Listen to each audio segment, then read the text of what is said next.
Stop Making Sense, one of the greatest concert films of all time, finished its 4K re-release in theaters a few months ago. It was an absolute pleasure to have seen this film on the big screen, and it'll fortunately be available to all subscribers on Max thanks to their upcoming partnership with A24. Talking Heads, the subject of Demme's masterpiece, are staples in the development of both the post-punk and new wave genres. Songs from their first 5 albums up to 1983, Talking Heads 77, More Songs About Building and Food, Fear of Music, Remain in Light, and Speaking in Tongues are all featured in the film. Whether you've listened to the band or not, it'll be an enriching experience either way. Magnificent live renditions of each song are performed with excellence and fervor. If you're interested in the finer details of the film itself, be sure to watch the video I released on the work before its restoration, as this will focus solely on my perception of the concert film in today's media landscape and watching Stop Making Sense in a theater. Moviegoers today are blessed with the privilege of having unique experiences brought to them through perspectives previously unexplored at a larger frequency than ever before. Avatar: The Way of Water, Top Gun: Maverick, and Oppenheimer are only a handful of films marketed to be unmissable in the theater. The notion of spectacle nowadays remains one of the few stable draws keeping theaters alive in the eyes of executives. I appreciate companies like AMC and their commitment to providing opportunities that commemorate the anniversaries of classics through campaigns such as the $5 fan faves. Stop Making Sense obviously isn't a narrative work or helmed by the same sense of spectacle, yet I feel it's as unmissable of an opportunity as any of the aforementioned. Non-narrative re-releases are harder to come by on larger theater chains. This restoration deserves it wholeheartedly. Gen Z is lucky to have 2 major concert releases that are currently in theaters: Taylor Swift The Eras Tour and Beyoncé's Renaissance. Both have become cultural phenomenons and are significantly helping prove that the theatrical experience lives on. These types of films wholly transport us to the concert from an omnipresent point of view for the devoted listener. A maximalist approach driven by what the biggest and best has to offer. The longevity of the performance and the power of the fans combine to create an adrenaline-filled spectacle in these cases. Direct immersion is presented on a mass scale, resulting in almost a surefire recipe for monetary success. From a financial standpoint, these types of films are perfect for those who are unable to attend the concerts in person, but only artists with the massive following can achieve this. This certainly is something quite different from the approach that Stop Making Sense takes, focusing on the iteration of each song and performance rather than placing its full emphasis on one singular artist. I simply believe we need more concert films, in diverse shapes and forms. Newer, less popular artists unfortunately have their performances relegated to either YouTube or the far corners of the internet. If grunge giants like Nirvana and Alice in Chains have their MTV Unplugged performances officially split into separate music videos without a proper streaming release, it can be unnecessarily difficult to find even semi-professionally shot shows. For example, I've watched multiple Swan shows online. Their abundance is partly due to their prolific output and devoted cult following, but struggle to find many of Wise Blood's full live performances. The lack of discourse surrounding the catalog of these incredible people, from their music videos, a whole other category that needs more recognition, to fantastic independent productions that are brushed under the rug, makes the search all the more rewarding. There are plenty of gems I've found online over the years that fall under the cinema verite approach to musical filmmaking that I feel deserve more attention. Natalie Merring's set on Double Decker music series is one of the most ethereal forms of artistic expression I've ever come across. It feels ripped straight out of a modern Terrence Malick time-lapse sequence. The digital recording's hazy glow paints the nighttime Philadelphia street life in a melancholic sepia tone, accompanied by the lush acoustic charm of Merring's guitar. This performance will never hold the same meaning to me as it will to someone else. 2 moments of time become interlinked, one that is mine and one that is universally captured by the camera.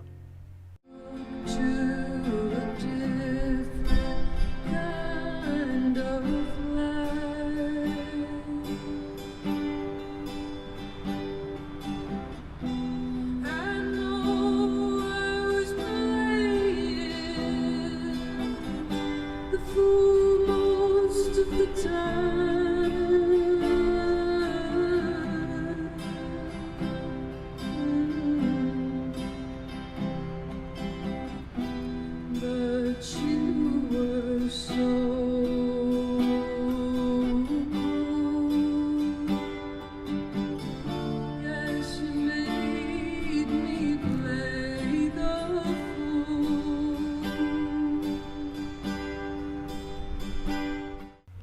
Channels like KEXP and NPR Music both offer intimate performances that are more distinguishable from traditional festival recordings and are fantastic, grounded representations of the bridge between short-form artistry and the typical concert film. The live approach and minimalistic, consistent set design give these a naturalistic aura, defining the artist and the artist only. Festival recordings function as time capsules above all else and aren't often considered to be anything beyond professionally recorded performances. BBC's coverage of Glastonbury is always done well, but it doesn't quite hit the level of filmmaking prowess designated to a true concert film in the eyes of many, depending on who you ask. Hardcore fans of artists are probably the only people who will consistently refer to these sorts of recordings when listing their favorite concert films. In circumstances like these, the artist's connection with the people or their stage presence tends to overshadow the visuals, drawing us to the music's presentation instead. Of course, you can have once-in-a-lifetime films that are remarkable in stature while focusing on this specific relationship, Live Aid being the prime example. The associations we form are what matter. Stop Making Sense's identity is unmistakable. It exudes a raw energy unmatched by any other experience. It falls under the array of cinematic conventions developed before it, capturing a momentous semi-farewell like Pennebaker's Ziggy Stardust and the Spiders from Mars, and the precision of something like Elvis's '68 comeback special.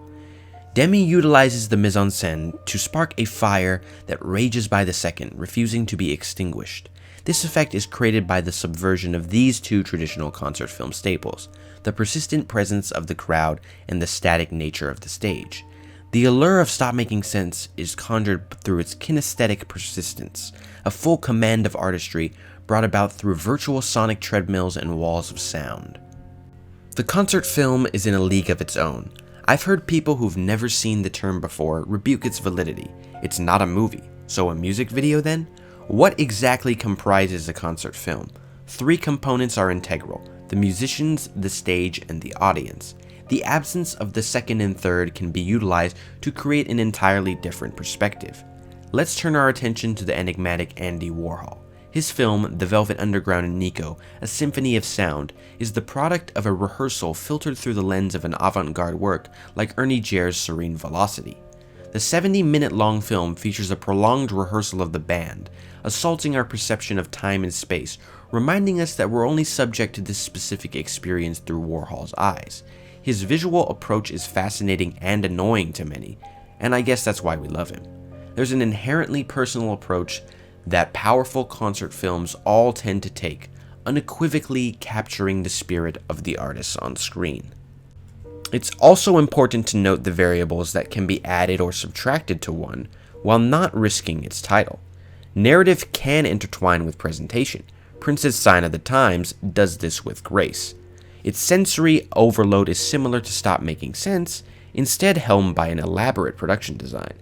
Improvisation makes itself known through Prince's fluidity, while Byrne takes an idiosyncratic approach to his performance.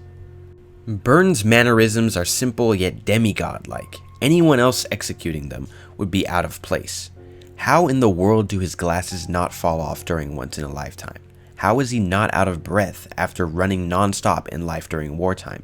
Tina Weymouth's dance during Genius of Love, The Lamp, France's ad-libs. Each moment of brilliance follows the next. The movement portrayed is contagious, the transitions never breaking its seamless temporal continuity. Stop Making Sense doesn't stray into the waters of the avant-garde, yet these concrete, small conventions are toyed with to spontaneously conjure an unrestrained freshness. The stage isn't designed for style. It's obviously there, but of a complementary nature, but rather effectiveness. Our third aspect, the audience, only takes precedence during the final song of the show, cross-eyed and painless. Each person is endowed with an unquenchable spirit. They genuinely want to be there. The audience feels each note, each movement, each lyric. The energy is palpable. We feel like we're on the cusp of something great. Performer or viewer, it doesn't matter. They each hold the same amount of weight. From Weir to Worrell, Eno to Demme, there's a world of wonder present within each song. The timelessness is prominent with every rewatch. To me, concert films are at the peak of their powers when they are associated with a particular time or stage in a group or individual's discography, combining multiple of these purposes sometimes. Slowdive's Live at the Garage in 2017 is a particularly special film to me, as they play songs from Just for a Day and Souvlaki in comparison to their self-titled album, which carries a different weight for different fans from different eras.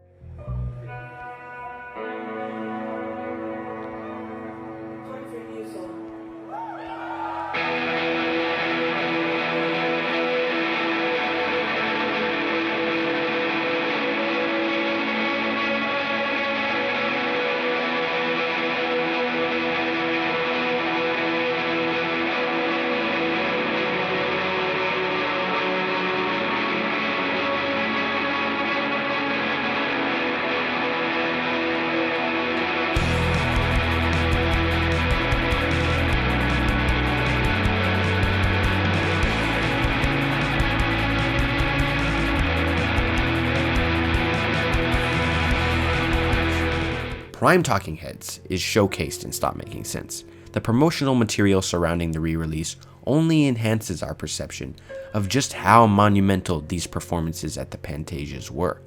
Our connection with these bands and artists builds over time, crafting itself through every moment.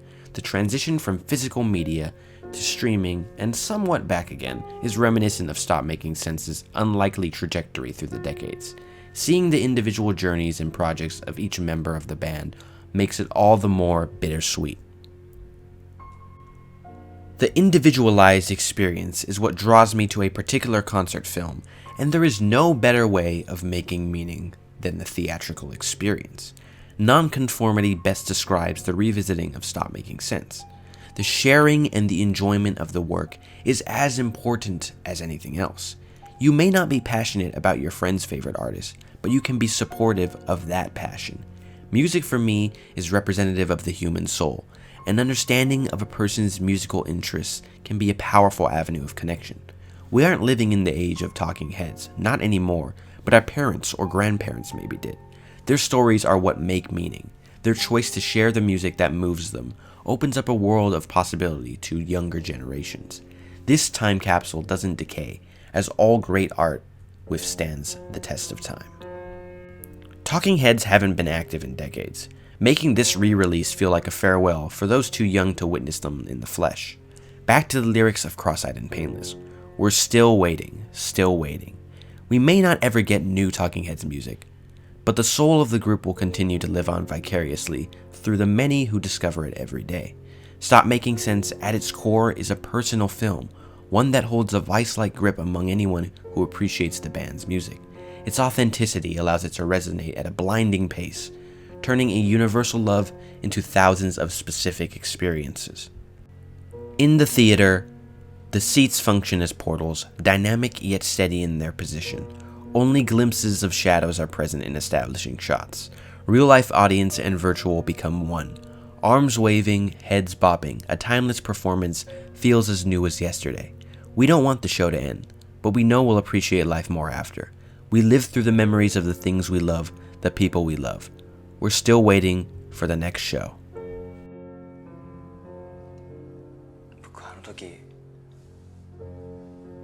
幸せな思い出を自分の中に必死になって探してた。そして50年経って自分も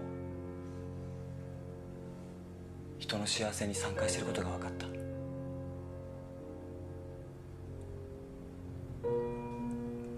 それはとっても素敵なことだった。 I'll bid you farewell with my favorite film scene that's been ingrained in my mind as of late. It's from Hirokazu Koreeda's 1998 masterpiece, Afterlife. Music is such a personal part of our lives. A core of many people's is happiness. I encourage you to share what is important to you with those whom you care about, since that is what makes us and our creations continue to live on. I'm glad that Talking Heads have shared a part of their happiness with me, and I hope I've shared a bit of my happiness with you. Let me know your thoughts on the film if you've seen it in any format. I love to hear your connection with it. Thank you for watching. I'll see you in the next one.